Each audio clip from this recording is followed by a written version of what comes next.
एक बार की बात है। एक गांव में एक पति पत्नी रहा करते थे। बेचारे बहुत ही गरीब थे। पति जंगल जाकर लकड़ियां काट कर लाता, उसे बाजार ले जाकर बेचता। उससे जो पैसे मिलते उसी से उनका गुजारा चलता। पत्नी गर्भवती थी। लकड़ी बेचने से 1 या 2 रुपए ही मिल पाते थे। उतने में उन्हें सेर आधा सेर अनाज मिलता था।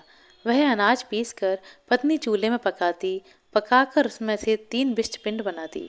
खुद 2 बिष्ट खा लेती, 1 बिष्ट पति को देती। एक दिन की बात है, पति ने पत्नी से प्रश्न किया कि क्या बात है। जंगल से लकड़ी काटने का काम मैं करता हूँ, उसे बाजार ले जाकर मैं बेचता हूँ, और तुम हो कि बिष्ट के 2 गोले तुम खुद खा लेती हो और मुझे एक ही गोला देती हो, ऐसा क्यों? इस बात पर उसकी पत्नी ने जवाब दिया, एक गोला मैं अपने लिए रखती हूँ और दूसरा जो गोला है वह मेरे पेट के अंदर जो बच्चा है उसे खिलाती हूँ। पति चुप रह गया, मगर बात मन में रखी। वह दिन बीता। अगली सुबह बीवी ने खाना पकाया। आज दोनों जंगल साथ मिलकर जाने वाले थे। जंगल जाकर पति ने और दिनों की तरह आज भी लकड़ियां काटी। फर्क सिर्फ इतना था कि आज लकड़ियों का गट्ठर बीवी बांध रही थी। जब सारी लकड़ियां बंध गईं तो पति ने और लकड़ियां काटी। तभी उसे बहुत भूख लगी। उसने कहा, पहले हम खाना खा लेते हैं। बीवी ने खाना परोसा। उसने अपने लिए 2 गोले रखे और पति को 1 गोला परोसा। अब पति की बारी थी।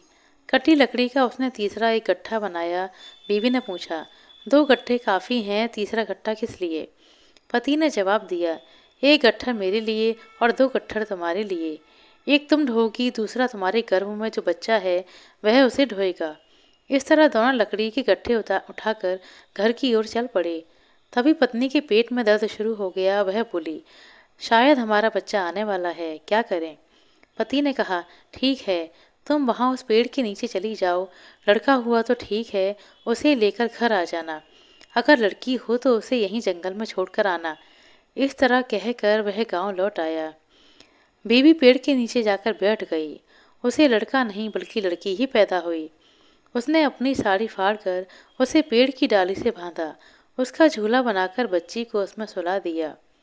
वह पेड़ बरगद का था। पेड़ से उसने कहा, माँ, मैं अपने पति के घर जा रही हूँ। मेरे पति ने इसे यहीं पर छोड़कर आने के लिए कहा है। बच्ची रोई तो दया करके उसे दूध पिलाकर पाल लेना। घर लौटने पर पति ने पूछा, क्या संतान हुई, बच्चा की बच्ची? बीवी ने जवाब दिया, बच्ची। सुनकर पति ने कहा, ठीक है। उसी जंगल में राजड़ना लचड़ना 2 भाई ने भी अपना मकान बना रखा था। वे दोनों बात करते करते इसी रास्ते आए। बच्ची ने रोना शुरू किया। बरगद के पेड़ से बूंद बूंद दूध बच्ची के मुंह में गिर रहा था। वे दोनों शिकार के लिए उधर जा रहे थे तो उनके कानों में बच्ची के रोने की आवाज़ सुनाई पड़ी। दोनों भाई बरगद के पेड़ के पास आए। बच्ची को देखा। सूर्य और चंद्रमा की तरह बच्ची चमक रही थी। दोनों ने आपस में बात करके इस बच्ची को अपनी छोटी बहन की तरह पालने का निर्णय लिया और उसे अपने घर ले गए। बच्ची को उन दोनों ने बड़े प्रेम से पाला। उनका घर गांव से थोड़ी दूर पर था। उन्हें कभी कभी वहां पर आते जाते रहना पड़ता था। उन दोनों ने अपने घर पर एक बिल्ली और एक कुत्ते को पाल रखा था। एक दिन जब उन्हें बाहर गांव जाना पड़ता है तो छोटी बहन से कहा, देखो, ये दोनों जानवर तुम्हारे साथ रहते हैं। इन्हें इस तरह का खाना खिलाना कि कुत्ते को विष ठंडा करके खिलाना, बिल्ली को दूध ठंडा करके पिलाना। वह बच्ची उनकी अनुपस्थिति में उनके आदेश का पालन करती थी। एक दिन की बात है, बच्ची ने भूल कर कुत्ते को गर्म बिस्ट खिला दिया और बिल्ली को गर्म दूध पिला दिया। इससे कुत्ता और बिल्ली दोनों रूठ गए और आपस में बातें करने लगी। कुत्ते ने कहा, पता नहीं आज दीदी को क्या हो गया है, मुझे गर्म बिस्ट खिला दिया। हमें इसका बदला लेना चाहिए। बिल्ली ने कहा, पता नहीं इसे क्या हो गया, इसने मुझे भी गर्म दूध पिला दिया। इसे अब मैं अच्छी सीख दूंगी। शाम को जब दोनों भाई आएंगे तब तक उनके लिए खाना तैयार रहना चाहिए। मैं ऐसा करूंगी कि चूल्हे पर पानी डाल दूंगी।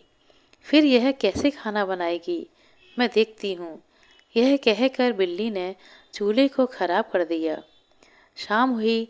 दोनों भाइयों के आने से पहले खाना तैयार करने की मन से लड़की रसोई में गई। जाकर देखती है कि आग बुझ गई है।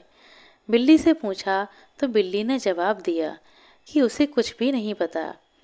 अब लड़की को चिंता हो गई कि भाइयों के लौटने से पहले अगर खाना तैयार नहीं हुआ तो मार खानी पड़ेगी।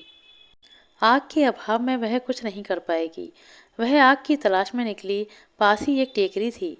टेकरी के ऊपर से धुआं निकलता नजर आया तो वह उस तरफ आगे बढ़ी और टेकरी पर चढ़ गई। वहां पर एक गुफा थी। गुफा से ही धुआं निकल रहा था। वह गुफा एक राक्षसी की थी। उस राक्षसी की एक बेटी थी।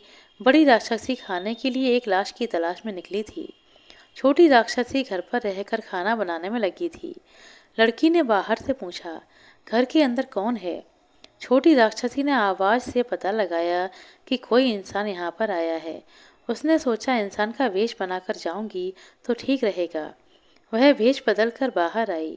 दरवाजा खोलकर कहा कि मैं अंदर हूँ, आओ। कहकर लड़की को अंदर बुलाया। लड़की अंदर गई। लड़की ने उससे आग मांगी। जवाब में छोटी राक्षसी ने कहा, जरूर दूंगी, अभी बैठो। मेरी माँ बाहर गई है, अभी आ जाएगी। मैं भी माँ हूँ। अभी 3 दिन पहले मैंने एक बच्चे को जन्म दिया है। मुझे भी भूख लगी है। कोई खाना बनाने वाला भी नहीं है। थोड़ा सा मोरधन कूटकर पकाना है। इस तरह कहकर राक्षसी ने सोचा, मोरधन कूटकर उसका मार बनाने तक मेरी माँ राक्षसी आ जाएगी। तब इस लड़की को पकाकर खाया जा सकता है। राक्षसी ने लड़की के बारे में सोचा कि यह तो कच्ची पतली ककड़ी जैसी है, खाने में मजा आएगा। उसने लड़की को मूर्धन कूटने को कहा। बहुत कूटने के बाद भी उससे छिलके नहीं उतरे। तब भैया लोगों के आने का वक्त होने को है कहकर उसने उन दोनों को याद किया। उसने कुटा मूर्धन देखकर राक्षस कन्या से कहा, हमें आए बहुत देर हो गई, आग दे दो, हमें जाना है। तब राक्षस कन्या ने लड़की को रोके रखने का एक और उपाय सोचा।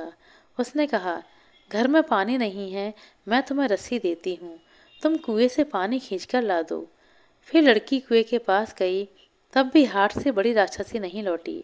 छोटी राक्षसी ने सोचा, मेरी माँ आ गई होती तो इस लड़की को पकाकर खाया जा सकता था। लड़की जब तक कुएं से पानी लाती, राक्षसी ने बाल्टी में छेद कर दिया। लड़की कुएं से पानी लाती गई और छेद से सारा पानी रिसता गया। लड़की ने तब अपने भाइयों को याद किया। याद करते ही टंकी भर गई। तब उसने राक्षसी के पास जाकर कहा, अब तो काम हो गया, मुझे आग दे दो। उस पर राक्षसी ने लड़की को रोककर कहा, रुक जाओ ना, मेरी माँ अभी आती होगी, उसके बाद तुम कहीं भी चली जाना। अभी ऐसा करो कि ये कुछ कपड़े गंदे हो गए हैं, तब तक इन्हें धो डालो। राक्षसी ने सोचा कि यह पतली ककड़ी सी लड़की अब हाथ से निकल जाएगी और माँ अभी तक आई नहीं। लड़की ने कपड़े भी धो डाले। राक्षसी ने तब भी आग नहीं दी।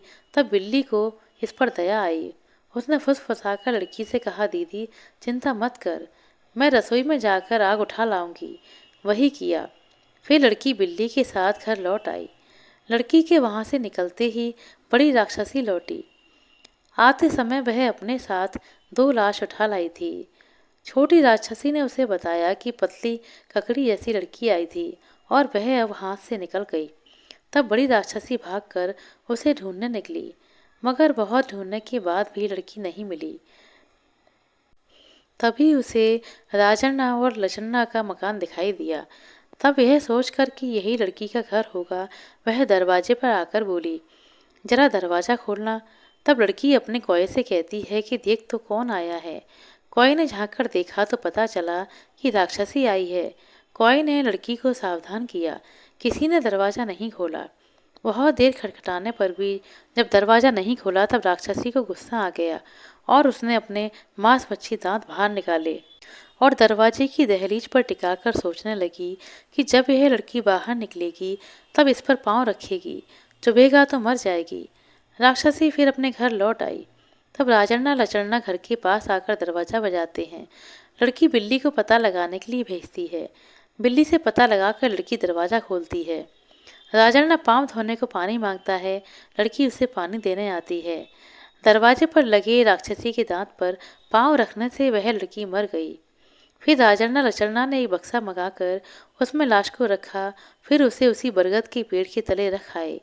राजा का एक बेटा था। राजा अपने बेटे की शादी कराना चाहते थे।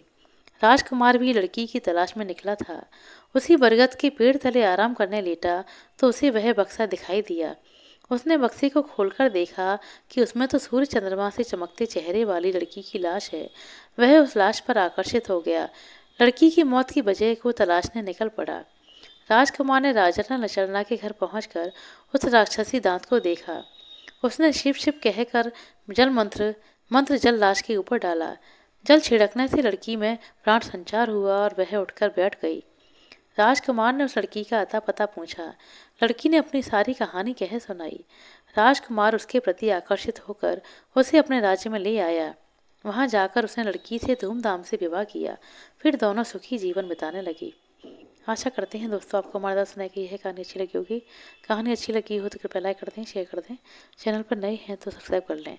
अपना कीमती समय देने के लिए बहुत बहुत धन्यवाद। मिलते हैं अगले वीडियो में, तब तक के लिए नमस्कार।